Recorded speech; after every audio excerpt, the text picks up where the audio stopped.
Bonjour, comment ajouter un sous-domaine dans System.io? Vous aurez besoin de un nom de domaine enregistré, donc acheté en dehors de System.io, par exemple chez OVH, et un compte System.io à partir du plan Webinars, donc pas Startup. Mais il y a une autre vidéo qui parle de comment connecter euh, un domaine à System.io. Là, c'est un sous-domaine. En fait, même la vidéo qui parle de connecter un domaine, on parle de connecter le www. Nom de domaine. Et W, finalement, c'est un sous-domaine comme un autre. Sauf que c'est une convention, euh, voilà, une habitude qui fait qu'il y a plein de sites avec www. Mais ça sert à rien. Moi, là, dans système, par exemple, un exemple systemio.com, c'est mon nom de domaine. J'ai pas mis www. Ça sert à rien. Donc il faut arrêter de le faire ça. Mais la force des habitudes. Donc finalement, dans ce tutoriel là qu'on va voir maintenant, c'est la même chose que celui d'avant, enfin celui d'ailleurs là qui parle d'associer un nom de domaine à System.io, et là on dit associer un sous-domaine, mais en fait c'est pareil les deux. De toute façon, si on veut associer le nom de domaine, il suffit de... La seule chose qui change, c'est de ne pas mettre de sous-domaine, voilà, dans la configuration DNS, tout ça, l'entrée CNAME, qu'on va voir tout à l'heure là. Il suffit de rien mettre. Et là, donc c'est le nom de domaine. Voilà, c'est tout simple. Mais c'est pas grave.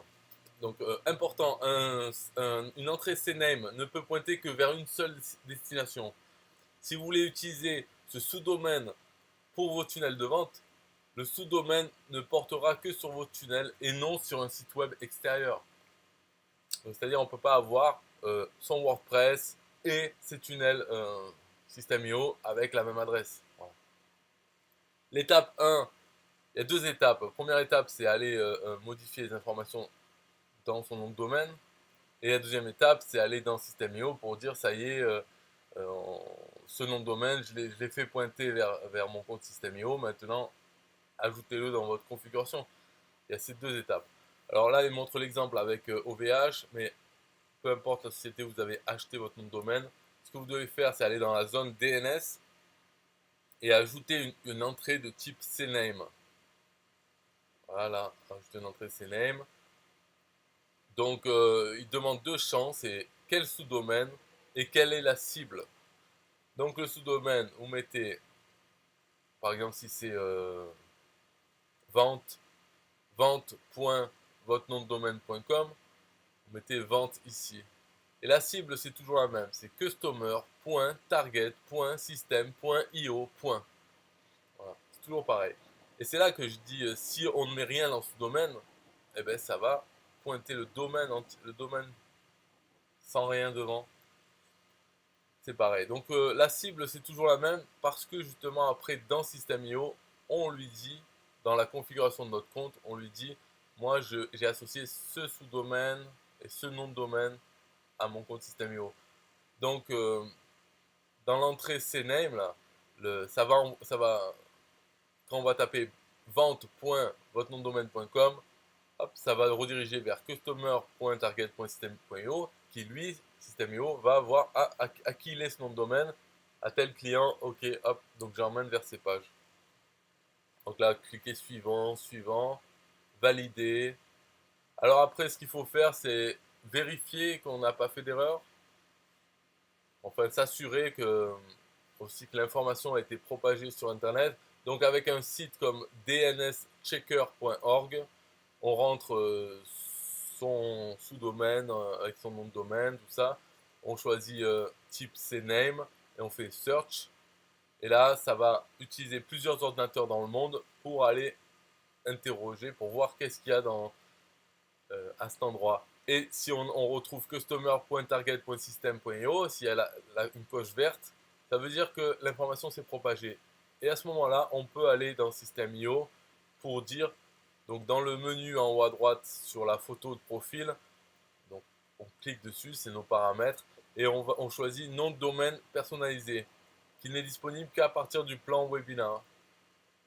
Donc voilà, nom de domaine personnalisé. Ici, on clique sur ajouter un nom de domaine et on marque son sous-domaine, son nom de domaine.com. On fait enregistrer. Et là, l'équipe de System.io manuellement va aller voir. Ah, il va aller vérifier, est-ce que c'est bon? Oui, ok, je valide. Donc, l'approbation de ce nom de domaine peut prendre quelques heures. Donc, ils disent, veuillez patienter s'il vous plaît. Quelques heures, ça, hein, on sait ce que ça veut dire, c'est que ça peut prendre vraiment quelques heures, hein, vraiment plus. 24 heures, c'est quelques heures. Donc, faut pas être pressé, mais en tout cas, il faut le faire dans cet ordre. Parce qu'au moins, comme ça, quand on ajoute son nom de domaine, on va pas recevoir un message pour dire non, la configuration est mal faite. Et après perdre encore 24 heures, le temps de corriger et tout. C'est pour ça qu'il faut s'assurer avec un site du style DNS Checker. On s'assure que tout est vert, il n'y a pas de problème. Comme ça, au moins, on n'aura plus qu'à attendre que System se bouge pour valider notre nom de domaine. Voilà, il n'y aura pas de souci. Si vous voulez en savoir plus sur System.io, rendez-vous dans les commentaires de cette vidéo et allez sur systemio.com pour essayer gratuitement ce logiciel extraordinaire.